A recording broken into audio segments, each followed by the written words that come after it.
ஏ ஐயா அத அந்த மேக்க கெட்டி போடுனா கெட்டி போடுப்பா அந்த வயலுக்குள்ள போயிடாம தெக்க அப்புறம் அவன் சத்தம் போடுவான். என்ன படிக்க வேண்டிய பேல மாடு மேய்க்க அனுப்பியிருக்க. ஆமா என் புள்ள படிக்கணுங்கிறது எனக்கு ஆசை தான், இல்லைன்னு சொல்ல. நாளைக்கு கவர்மெண்ட் வேலை இல்லம்பியா, வேலையே எந்த கம்பெனில இல்லம்பியா, ஃபைலா 5-6 வருஷம் தீக்கிட்டு அலையக்கூடாதுல. இப்ப என் பிள்ளைக்கு தொழில் சொல்லி கொடுத்துட்டோம்ல.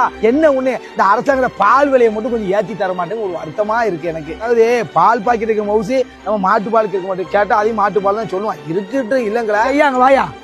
உனக்கு அப்பா மாடெல்லாம் மேய்ச்சி விடுதா சாணி எல்லாம் விடுதுன்னு வருத்தமா ஐயா? இல்ல நம்ம சோறு போடுதல ஐயா.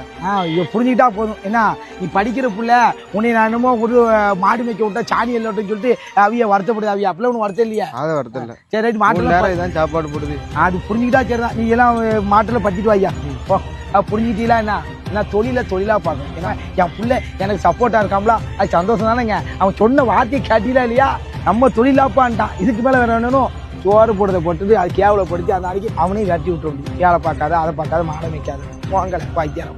சாணம் விழுந்தா உரம் பாரு, எருவ எரிச்சா திருநீரு, உனக்கு என்ன வரலாறு, உண்மை சொன்னா தகராறு. நீ மாடு போல உழைக்கலையே, நீ மனுஷனை ஏச்சு பொழைக்கிறியே.